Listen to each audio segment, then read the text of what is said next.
Olá, caros amigos! Estamos aqui contagiados pela trilha sonora do filme O Fabuloso Destino de Emiliano Poulain. Uma peça preciosa da cinematografia francesa.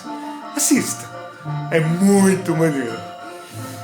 E aqui hoje vamos falar justamente de um filósofo francês. Eu sou o Ricardo Carvalho e aqui é o nosso canal, o Esclarecimento. Se você tiver a generosidade, dê um like no nosso vídeo, se inscreva no nosso canal e, se possível, aí é pedir demais, eu sei, compartilhe. Bem, nosso papo vai tratar sobre o Monsieur René Descartes. Ah, sim, um filósofo que instaura aquilo que chamamos de filosofia moderna.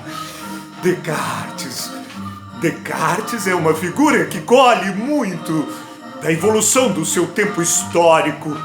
Ele vai formalizar aquilo que chamamos de subjetividade moderna. Ou, mais precisamente, aquilo que conhecemos como o eu. Este eu que hoje domina a ordem do mundo. O importante é o eu, não o mundo.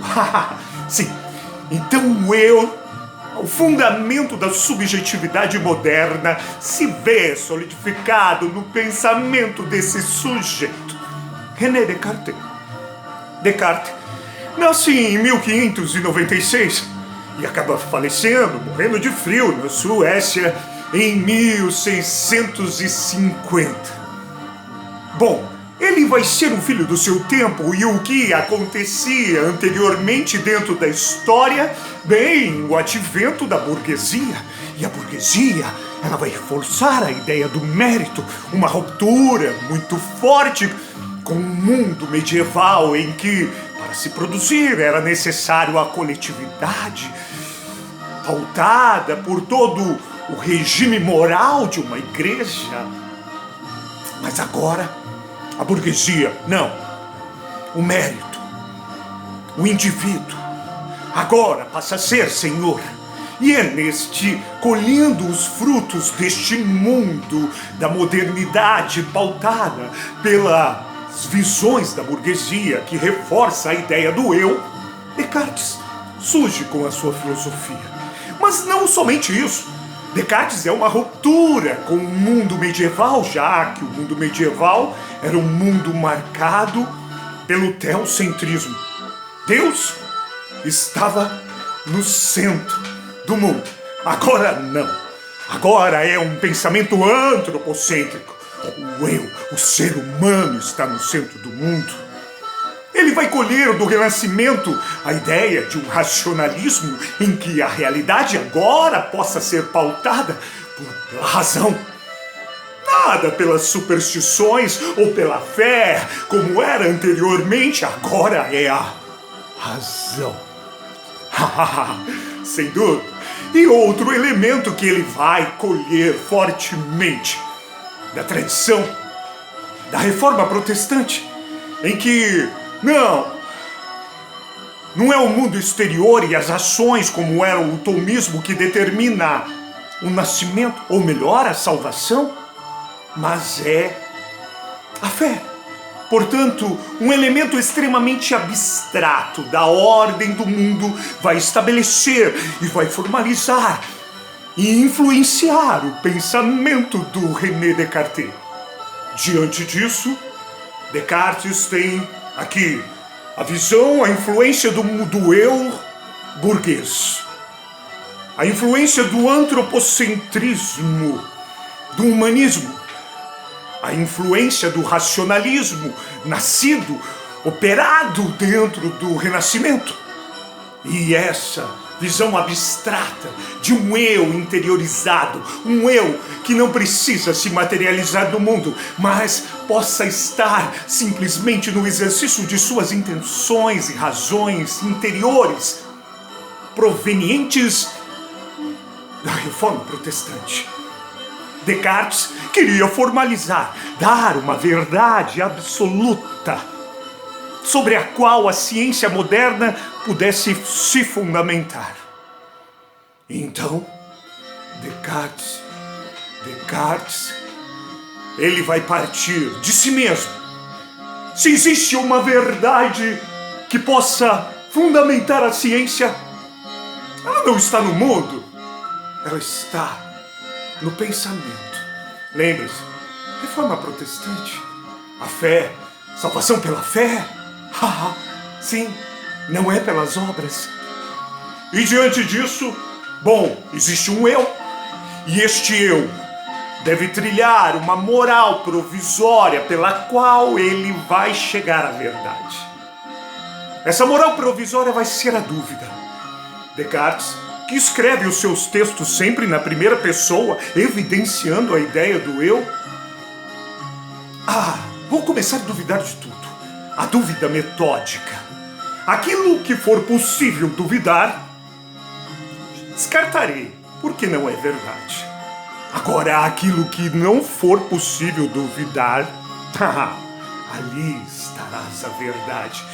E então Descartes empreende neste caminho dentro do seu próprio ser, submetendo o mundo às opiniões, às ordens que recebera dentro da sua educação, a dúvida. E ele passa a duvidar.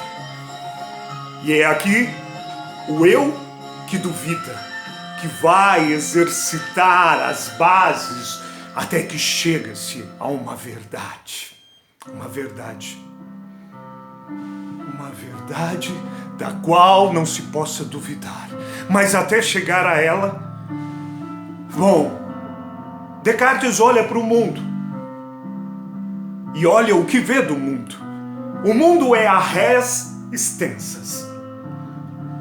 O mundo é o mundo das coisas materiais, do qual você só pode ter acesso por meio dos sentidos, da visão, da audição, do olfato, do paladar, do tato.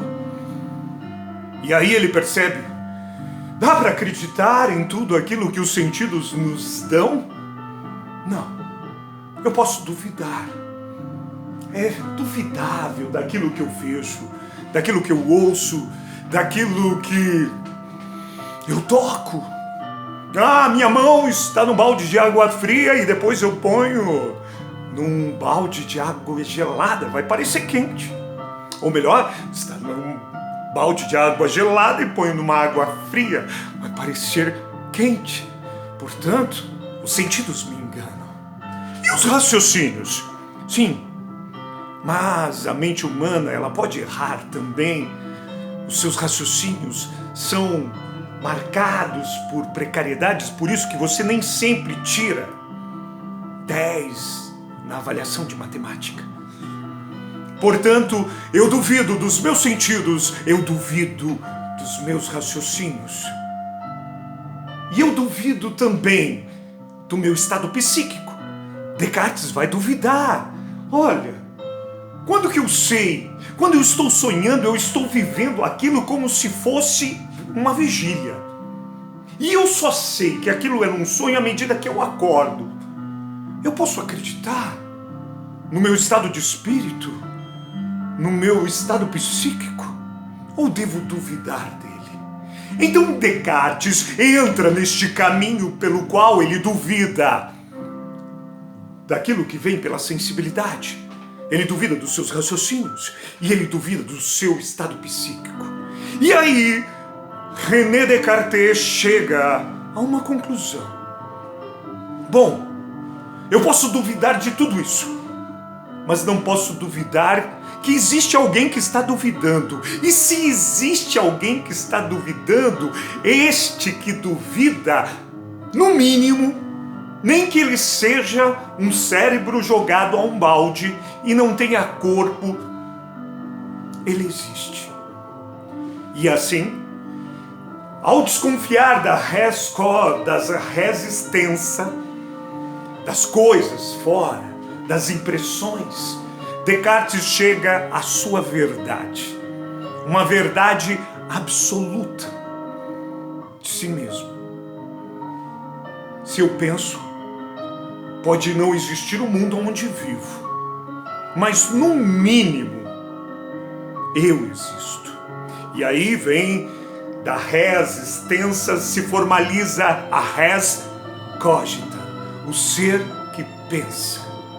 E é nesse sentido que Descartes vai fundamentar o seu racionalismo, porque o pensamento e o conhecimento da ciência humana está marcada num eu que pensa, porque se o eu não pensar, não há conhecimento. Portanto, ele descobre a base da ordem da ciência. O eu que pensa é a base de todo o conhecimento humano. Se fôssemos todos nós exterminados da face da Terra, não haveria mais conhecimento. Então, ele descobre o res cogitam, o eu pensante. Mas esse eu pensante não tem uma existência concreta ainda. E aqui ele formaliza o seu racionalismo. A razão. Todo conhecimento verdadeiro não vem pela experiência, mas vem pela operação de uma ordem de razão.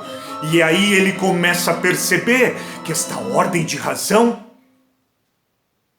tem efeitos, tem ideias inatas. Ideias inatas. E é isso que é a matemática. Por isso que René Descartes vai ser o pai da geometria plana no mundo moderno. Sim, o racionalismo não está ocupando-se com objetos reais, vindo do sensível. O teorema de Pitágoras não existe na realidade, na res extensa. O teorema de Pitágoras existe no eu que pensa e que cria esses objetos. A equação de segundo grau, você não deu bom dia para ela hoje, porque ela não está no mundo, mas está na consciência que pensa, no eu pensante, na res cogitam. Assim, Descartes formaliza o seu raciocínio, o seu racionalismo. E o racionalismo passa a ser uma corrente da epistemologia do mundo moderno.